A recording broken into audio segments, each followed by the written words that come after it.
అంటే ఏమిటి నువ్వు వెళ్ళిన ఈ పాటికే నీకు ఇన్ని అనుభవాలు ఉన్నాయని మీరు అనుకుంటారేమో అని నా భయం. ఇవన్నీ నేనేదో చెప్పేస్తున్నాడు, ఏదో చెప్పమన్నాం కదా అని వీడు చాలా చెప్పేస్తున్నాడు రో, ఇంకా నమ్మచ్చా నమ్మకూడదా అనుకుంటారేమో నా భయం. అందుకని సాక్ష్యాలు ప్రవేశపెట్టాను. కాబట్టి అరుణాచలం అరుణాచలమే, దాని పేరే అరుణాచలము. అచలము అంటే కదలని వాడు, కదలనిది అంటే జ్ఞానము. ఎప్పుడు తనలో తాను రవించేటటువంటి పరమేశ్వరుడు అచలుడై ఉంటాడు. అరుణము, అరుణము అంటే ఎర్రనిది, కారుణ్యమూర్తి, అపారమైన దయ కలిగినది అమ్మ. అమ్మ అయ్య కలిసినదే అరుణాచలము కొండ.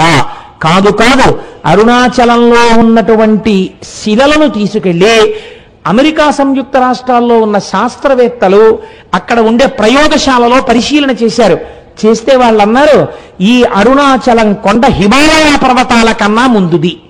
ఇది ఎప్పుడు ఏర్పడిందో మేము చెప్పలేం. ఎందుకంటే అగ్నిహోత్రములో తప్తమై ఘనీభవించిన మొదటి రాళ్లే అరుణాచలం కొండ అని వాళ్ళు నిర్ధారణ చేశారు. మేము చెప్పలేం దీని కాలం అని. మన పురాణం ఏమని చెప్పిందో తెలుసా అండి? స్కాందం, ఈ అరుణాచలం కొండ కృతయుగంలో ఇది మట్టిగా లేదు, ఒక పెద్ద జ్యోతి ఇక్కడ ప్రకాశిస్తూ ఉండేది. ఆ జ్యోతికే ప్రదక్షిణం చేసేవారు ఆ రోజుల్లో. ఉపాసనా బలం అలా ఉండేది. కాబట్టి రాను రాను రాను రాను ఉపాసనా బలం తగ్గిపోయి శరీరములు ఆ శక్తిని తట్టుకోలేని స్థితి వస్తే ఒక్కొక్క యుగంలో ఆ కొండ ఒక్కొక్క రూపుని మార్చింది. ఆ కొండ త్రేతాయుగంలో బంగారు పర్వతమైనది. బంగారు పర్వతానికి ప్రదక్షిణం చేసేవారు. ద్వాపర యుగం వచ్చేసరికి ఆ కొండ రాగి పర్వతమైనది. కలియుగం వచ్చేసరికి అది శిలారూపమును దాల్చినది. కానీ ఇప్పటికీ అది యథార్థమునకు అగ్నియే. ఆ అగ్నియే పంచభూతములలో అగ్నిలింగము, లింగము. అందుకే ఒకసారి అరుణాచలంలోకి ప్రవేశిస్తే చాలు, వాళ్ళ ఖాతాలో జీవనయాత్ర యందు అరుణాచల ప్రవేశమునకు పూర్వము, అరుణాచల ప్రవేశమునకు తదుపరి అని రెండుగా విడదీసి శాస్త్రం మర్యాద చూపిస్తుందని మన వాళ్ళు ఆ అరుణాచల గిరి ప్రదక్షిణం గురించి అంత గొప్పగా మాట్లాడతారు. అటువంటి రమణాశ్రమానికి మీరు వెడితే నేను ఒక్క మాట చెప్పకపోతే నేను పొరపాటు చేసిన వాడిని అవుతాను. ఇవాల్టి రోజున మన మత వైభవం ఏమిటో మనకి తెలియదు, మన సనాతన ధర్మము యొక్క గొప్పతనం ఏమిటో మనకి తెలియదు.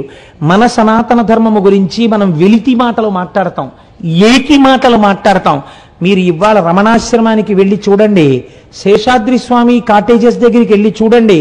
మొన్న వచ్చిన వాళ్ళు చూశారు, ఎంత మంది విదేశీయులో కోట్లు వేసుకుని టైలు కట్టుకుని అరుణాచలం వచ్చిన వాళ్ళు ఆ ప్రాంతాన్ని చూసి పొంగిపోయి ఖద్దరు బట్టలు వేసుకుని, ఖద్దరు పంచెలు కట్టుకుని, ఖద్దరు చొక్కాలు వేసుకుని వాళ్ళు అరుణాచలంలో భోజనాలు అయిపోయిన తర్వాత రమణాశ్రమంలో విస్తళ్ళు కూడా ఎత్తుతూ ఉంటారు. వాళ్ళు ఇంతంత విభూతి రేఖలు ఎట్టుకుని, ఇంతంత బొట్లు పెట్టుకుని, విదేశీ వనితలు చీరలు కట్టుకుని ఉంటారు.